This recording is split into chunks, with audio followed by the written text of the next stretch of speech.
Welcome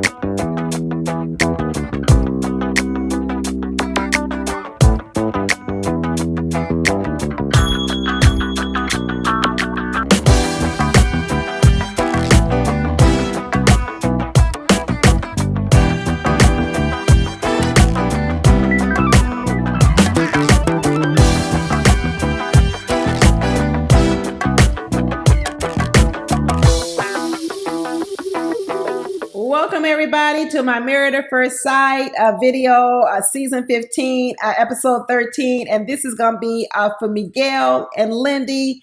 Thank you for coming back to my channel and watching me and supporting me.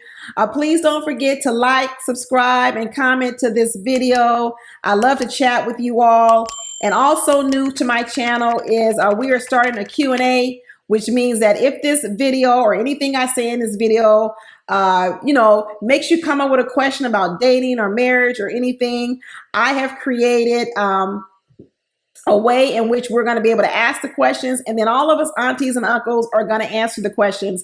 So there's a link down in the description box, a form you can click on, drop your dating or marriage question in there, and then you know what, all of us aunties and uncles are going to give our opinions, and you can take what you want from it and leave the rest behind. What they say, eat the meat and throw the bone away.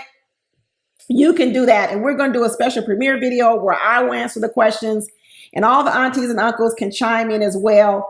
If you are a member of my channel, you will get the special badge, which is the family tree badge. You will get a special emoji that designates you as an auntie. So when you are chiming in the live chat, your answers will be highlighted. And if you're not an official member of the family, then go ahead and join. Drop down below and press the join button. And thank you for your support of my channel. But we are going to move on, and we're going to get right to talking about Miguel and Lindy for this Married at First Sight season 15 episode 13 video. First of all, I'm calling this couple the doom and gloom couple, and all they do is overthink everything. You know what's so ironic is that Miguel is talking about how Lindy's negative, Lindy's doom and gloom. But you know what, Miguel, you sounding doom and gloom. Be honest with you, you talking about the doom and gloom is actually doom and gloom. You know what I'm saying? It actually is doom and gloom, because it's almost as if he's also picking out all the doom and gloom of Lindy. And now I kind of understand what's going on with Lindy. You know, from the very beginning, I kept saying, Lindy was exaggerating this story about her upbringing and, her Seventh-day Adventist.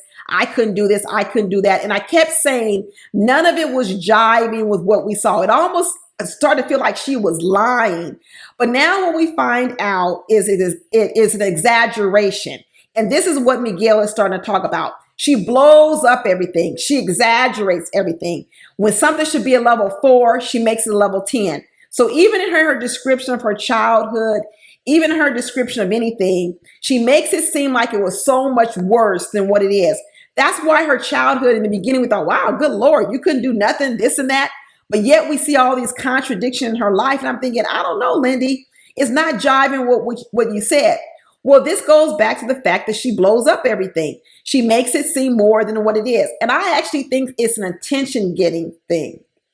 I think Lindy likes a lot of attention, and by exaggerating things, it gets her more attention. It gets people to concentrate on her more and cater to her a little bit more, because when you blow things up to make them seem bigger than what they are, everyone has to turn their attention to you, right? To calm you down, to coddle your feelings, to do whatever it needs to be done. And I think part of this is an attention-getting matter, and it's also a way to get attention from Miguel. I tell you this, when they went to that axe throwing, Lindy was on point. Miguel better not make her mad, because she might throw an axe and hit him right here in between the forehead, because that girl is accurate. She is accurate in that axe throwing. I was impressed. I was impressed. Even Miguel was impressed and saying, wow, look at her. Look at this talent. He said that, he didn't care that she was better than him, because he said he feels like the winner every day in her life. He says, I could care less if you won some axe throwing contest or competition, because I'm winning every day that I'm with you. I lay it on, Miguel, lay it on thick. And then Lindy up here saying, what, I'm still worried. To me, you seem like you 1 foot in, 1 foot out. And the minute something goes wrong, you just gonna jet out the relationship and you're gonna leave. This is why Lindy has been pretty much on her P's and Q's so much, because she was like, she keeps saying, oh, you haven't seen the worst. You haven't seen the worst. You've only seen a 4.5 and I can get to a level 10. And then later on, when Pastor Cal was saying, well, how often have you been in level 10? She goes, oh, maybe twice in my life. Girl, is that another exaggeration, Lindy? You're acting as if the level 10 is all the time. I just don't know about Lindy. What is the truth and what is not the truth? But she got everybody here on pins and needles waiting for this hurricane to come, and the hurricane hasn't come to the level 10. But she acts like her level 4 is a level 10. And Miguel is over here scared, buttoning down the house, putting board ups on the house, waiting for this level 10 hurricane Lindy to blow through. And in the end, it'd be a level 4. She likes to exaggerate and get everybody riled up and getting prepared for this, and then it never materializes. Like I said, Legendi, that's that baby's name, Legendi. But anyway, Lindy likes to exaggerate, and I think it's just to keep everybody looking and concentrating on her. And let me tell you, it is working with Miguel, because he is so focused on her. He is so focused on peeping out the things that are wrong with her. She's actually doing exactly what Pastor Cal said, and that is, you are forecasting and foreshadowing too much. Like I said, she's forecasting a hurricane, and she's putting Miguel on pins and needles waiting on this hurricane. And it really is, and she's actually working against herself, because when she says she doesn't like that Miguel isn't 2 feet in, or he's got 1 foot in, 1 foot out, it's because he's ready to run, because you keep telling him the hurricane's coming. What you expect? If you tell a person a hurricane is coming, that's what we're going to do. We're going to have our bags packed, ready to go, because if the hurricane shows up and we can't take it, we're going to be out. So if you don't want his bags packed and you don't want him ready to go, stop talking about a hurricane that's going to come when I guess the hurricane never really comes. And even when Miguel meets with these friends, all they talk about is, well, it's when she's hungry. It's when she's hungry. Is she a 3-year-old when she runs out of snacks in the bag and everybody's got to keep feeding her snacks? Miguel is on the after party, and so be sure to watch my video on that too. But in the after party, he's talking about off scene, off camera. A lot of times he's feeding a Lindy food, like she's some kind of a wild beast out here, because I got to keep her pumped up with food so she doesn't go off the rails. He acts like this girl is a 4-year-old with some gummy bears, and you got to keep her acting right. And her friend was talking about, she is serious about her food. That's something about one thing about Lindy. She's serious about that food. And if you mess with her food, she gets all riled up. And then on the after party as well, Kristen is on there. She goes, yeah, because she had a little episode with some tacos that kind of went left a little bit, because Lindy is serious about her food. This don't have nothing to do with this is childish behavior. She needs to get control over herself. That's probably what this is. But this whole Lindy exaggerating all these kind of moments, I'm kind of getting over it, because this has been a topic of conversation now for a lot of episodes. And be honest with you, I'm tired of talking about it. If you're going to be a level 10, just let us see it. Otherwise, if you're not going to be a level 10, stop telling us a forecasting no hurricane that doesn't show up. Because now what we have is we got doom and gloom Miguel talking about the hurricane that's coming. That's why they're both doom and gloom. You got Lindy forecasting, and you got Miguel talking about when the hurricane comes, what he's going to do. So it's all doom and gloom. Both of them is doom and gloom. Miguel's talking about, I'm scared when she goes to A to Z, and I don't know how I'm going to handle it, and I don't want to have to censor myself.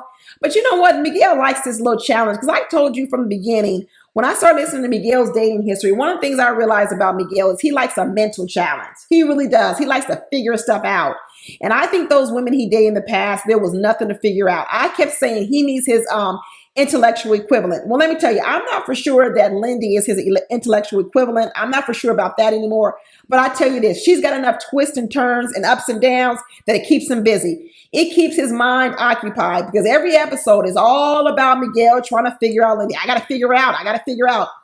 This girl has got this man so twisted up and down, around about. He probably spent all his waking moments trying to figure out Lindy, her thoughts, what she gonna do next. He an overthinker. Both of them are overthinkers.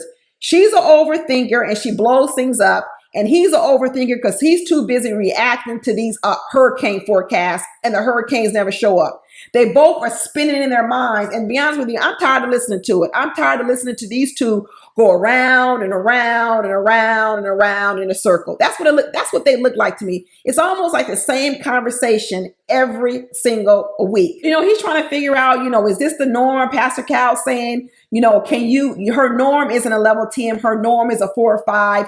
Can you live with a 4 or 5? He gonna live with it because one he's in love with Lindy. First of all, I could tell Miguel is in love with Lindy, and he can handle this 4 or 5. And secretly, Miguel likes it. I'm gonna tell you right now. Secretly, Miguel likes this chaos. Miguel likes his problem solving. Miguel likes all these twists and turns, this unpredictability of Lindy. It keeps him interested. It keeps him engaged. That's why he was doing all this Dungeons and Dragons, because his real life didn't have enough excitement and twists and turns. So he had to go over to Dungeons and Dragons and have some alternate universe. Well, guess what? I bet he don't even play that video game no more. When was the last time you heard Miguel talk about Dungeons and Dragons? He ain't playing it because now his new alternate universe is Lindy. Lindy gives him enough to think about that by the time he's done with Lindy, he is tired. Just like he said that baby made him tired. And they was tired about getting up with that McGindy baby. He was tired. His mind had been working so long. That's what Lindy does for Miguel throughout the day. She tires him out. So by the end of the night, he's exhausted. He ain't got time for no Dungeons and Dragons. Their friends, they probably like, oh, where's Miguel? Where's Miguel? You know where Miguel is? Miguel is over here trying to figure out Lindy over and over and over again. I'm not too worried about these two anymore. Sometimes I was worried about them. But now that I see that any drama that comes between them, I think Miguel likes it. I think he secretly likes it. He may complain, he can say these things, but there's a part of Miguel that likes this chaos and neuroticism of Lindy. And Lindy actually is exaggerating it. And so I think between the two, the fact that she's exaggerating it and also the fact that Miguel likes a little bit of it, I see these two being able to work out what issues they have. I know we saw these previews coming up and there's a big blow up and it starts to look a little crazy, but there's going to be part of Miguel that's all it's going to do is draw him a little bit closer to Lindy. That's what I think. Because once he figures out him, oh, I solved the problem again. Oh, I solved the problem. Because we know what Lindy does. Anytime a problem arises, you know what she does? It's for you to solve, Miguel. That's what she does. She says, yep, that's a problem. You better make the adjustments and you better solve it if you want to move over. And then that makes him go to the drawing board, figure out a solution to solve it. And then he solves it and then they live happily ever after. So I'm not too worried about them. And I'm happy because I do want to have two couples who make it. So right now, at this stage in the series, I'm thinking right now we only got Miguel and Lindy.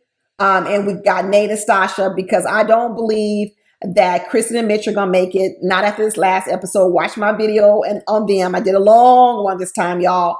I don't see them making it because I don't think Kristen's going to be able to come back from this embarrassment.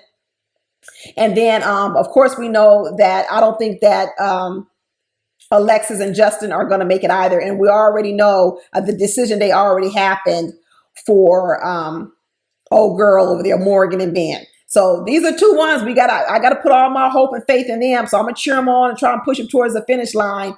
That and kind of be like what Pastor Cal said. He said, everybody, when you guys came on here and applied to be on this show, everybody sat up here and said, I'm going to do whatever it takes to be married. I'm going to do whatever it takes to be married. And now that we're here, we need to do whatever it takes to be married. Some of you trying to drop out and quit. He's like, that's not what you told us. We need you to stick in there. And between all these couples, I think Miguel and Lindy and Nate and Stasha, they're going to have what it takes to stick in there. But I think the other couples, they ain't got enough steam in the tank, y'all. I don't know if they're going to make it. Anyway, that's it, y'all. Please be sure to watch my other videos. And don't forget to click on the link, drop some questions in there. Because like I said, if I don't get enough questions, I'm not going to do the premiere video for the aunties and uncles and ask the aunties and uncles. But if I get enough questions from everyone, I'll absolutely do the question and answer session. So that's it. Talk to you later. Please watch my other videos. Bye.